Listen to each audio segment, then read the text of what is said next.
रायपुर विधानसभा अध्यक्ष से मिलने पहुंचे बीएड के सहायक शिक्षक अपनी नौकरी को बचाने के लिए मंत्री और विधायकों के दरवाजे खटखटाते दिख रहे हैं।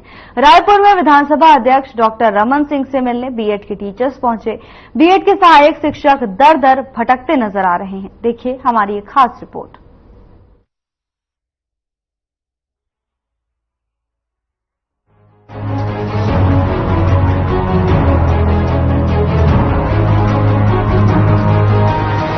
प्रदेश में हजारों सहायक शिक्षक अपने भविष्य को लेकर चिंतित नजर आ रहे हैं। ये सभी बीएड सहायक शिक्षक हैं। इनकी भर्ती लगभग 1 साल पहले की गई थी, लेकिन अब इन्हें नौकरी से निकाला जा रहा है। इस कारण उनके सामने आर्थिक तंगी की समस्या पैदा हो गई है। कई लोगों ने इस नौकरी में रहते हुए लोन लिया। अगर नौकरी नहीं रही तो उनके भविष्य पर इसका बुरा प्रभाव पड़ेगा।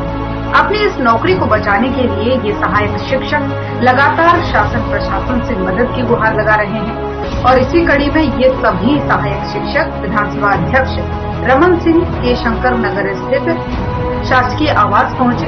हालांकि रमन सिंह से उनकी मुलाकात नहीं हो सकी, फिर भी इन्हें उम्मीद है कि सरकार उनकी मांगों पर ध्यान देगी और इन्हें बेरोजगार होने से बचाएगी। लगभग 3000 बीएड प्रशिक्षित सहायक शिक्षक विगत 1 वर्ष से बस्तर और सरगुजा संभाग के सुदूर अंचल में सेवारत हैं। उनका कहना है कि भर्ती तत्कालीन राज्यपाल द्वारा अनुमोदित गजट छत्तीसगढ़ राज्य भर्ती नियम 2019 के तहत हुई है। अब सभी सहायक शिक्षक छत्तीसगढ़ व्यापक द्वारा आयोजित परीक्षा उत्तीर्ण कर मेरिट के आधार पर शासकीय सेवा में आए हैं। इस नियुक्ति को उच्च न्यायालय द्वारा अमान्य घोषित कर दिया गया है। अब इस फैसले के विरुद्ध छत्तीसगढ़ सरकार द्वारा उच्चतम न्यायालय में याचिका दायर कर चुनौती दी गई है। वहीं सहायक शिक्षकों द्वारा भी SLPS लगाई गई है, परंतु मामले की सुनवाई के पश्चात उच्चतम न्यायालय द्वारा इन्हें खारिज कर दिया गया। सहायक शिक्षकों का कहना है कि हम और हमारे परिवार का जीवन इसी नौकरी पर आश्रित है।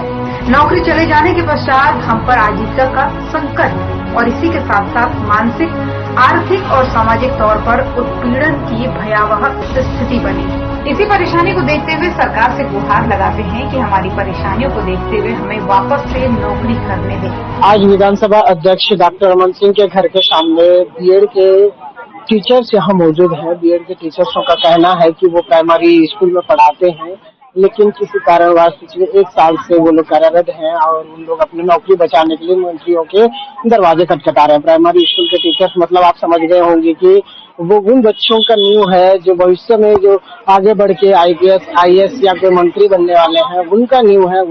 उन्हें शिक्षा से जोड़ने का काम ये करते हैं। ये सहायक शिक्षक है। लगातार जिस तरीके से आप मेरे पीछे जो टीचर्स बने हुए हैं उनका जो समस्या और उनका जो सिचुएशन है वो देख सकते हैं कि किस तरीके से अपने नौकरी बचाने के लिए वो लोग समस्या झेल रहे हैं।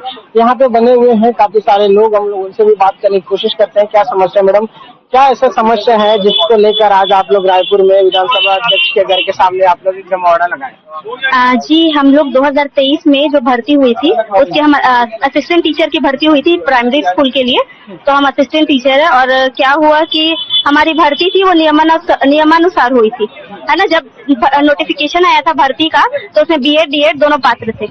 उसके बाद क्या होता है कि जो हमारा मेरिट लिस्ट भी आ जाता है, रिजल्ट भी आ जाता है। उसके बाद 11 अगस्त को सुप्रीम कोर्ट में फैसला आता है राजस्थान हाई कोर्ट के लिए, राजस्थान के उसके लिए कि वहाँ जितने भी लोग थे ना, जो बीएड वाले लोग हैं वो प्राइमरी टीचर के लिए एलिजिबल नहीं है।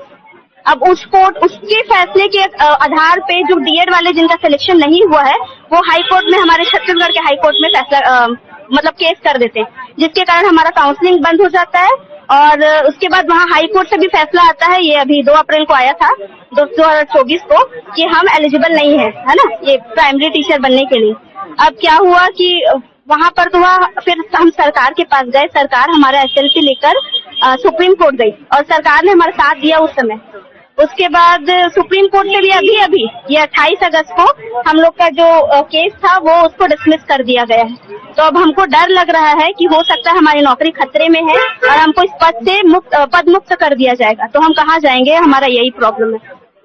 जिस तरीके से यहाँ पे देखने के लिए मिल रहा है कि आप लोग छत्तीसगढ़ के कुन कोनों से भी आए हो, यहाँ पे हर जिले के लोग मौजूद हो, लेकिन हम बात करते हैं कास, बस्तर और सरगुजा की।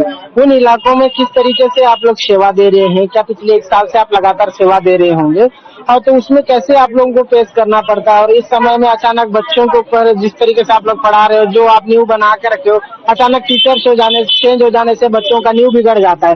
क्योंकि जो प्राइमरी स्कूल में आप पढ़ा रहे हैं वही बच्चों का जो पहला न्यू होता है, जहाँ से बच्चे भविष्य के लिए आगे बढ़ने की कोशिश करते हैं। तो वहीं अगर बिगड़ जाएगा तो बच्चों का जिस तरीके से आज नक्सली उन्मूलन के तहत जिस तरीके से नक्सल विचारधाराओं को लेकर के बच्चे जो है ना ये शिक्षा से वंचित होते जा रहे हैं। लेकिन उन क्षेत्रों में भी आप लोग इस तरीके से मेहनत कर रहे हो और उस समय में सरकार जिस तरीके से अगर बच्चों को शिक्षा के क्षेत्र में जोड़ रहा है तो इस तरीके का लापरवाही क्यों करना है? वही जी, हम जैसे हमारा स्कूल है वहाँ पर पहले शिक्षकों की बहुत कमी थी। जब से हमारे शिक्षक उधर गए हैं तो कई क्या हुआ है, नवोदय जैसे बड़े बड़े जो नवोदय एग्जाम, एकलव्य एग्जाम, इस सब पे बच्चों का सिलेक्शन हुआ है। हमारे जो बच्चे थे, और हम तो पूरा प्रयास करें कि हम उन बच्चों को और ऊपर तक पहुंचाएं, उनको अच्छा एजुकेशन दे, जितना अच्छा अपना हम पूरा ट्राई कर रहे हैं कि जितनी अच्छी एजुकेशन हो सके दे। पर अभी देखिए, अभी हम यहाँ पर हैं तो स्कूल में अभी हम CL सब लगा के आए हैं, छुट्टी ले लेकर आए हैं, तो फिर ऐसे में शिक्षा पे बहुत बुरा प्रभाव पड़ सकता है। किरण से। कहाँ से हैं? जी, मैं खैरागढ़ से हूँ और चरामा में अभी पोस्टेड हूँ। हाँ।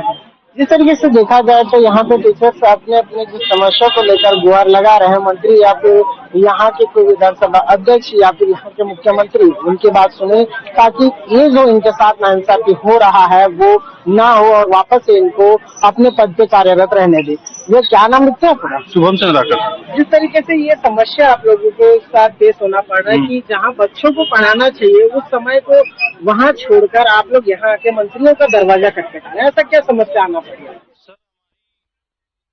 फिलहाल के लिए बस इतना ही। जल्द हाजिर होंगे नई अपडेट्स के साथ। नमस्कार।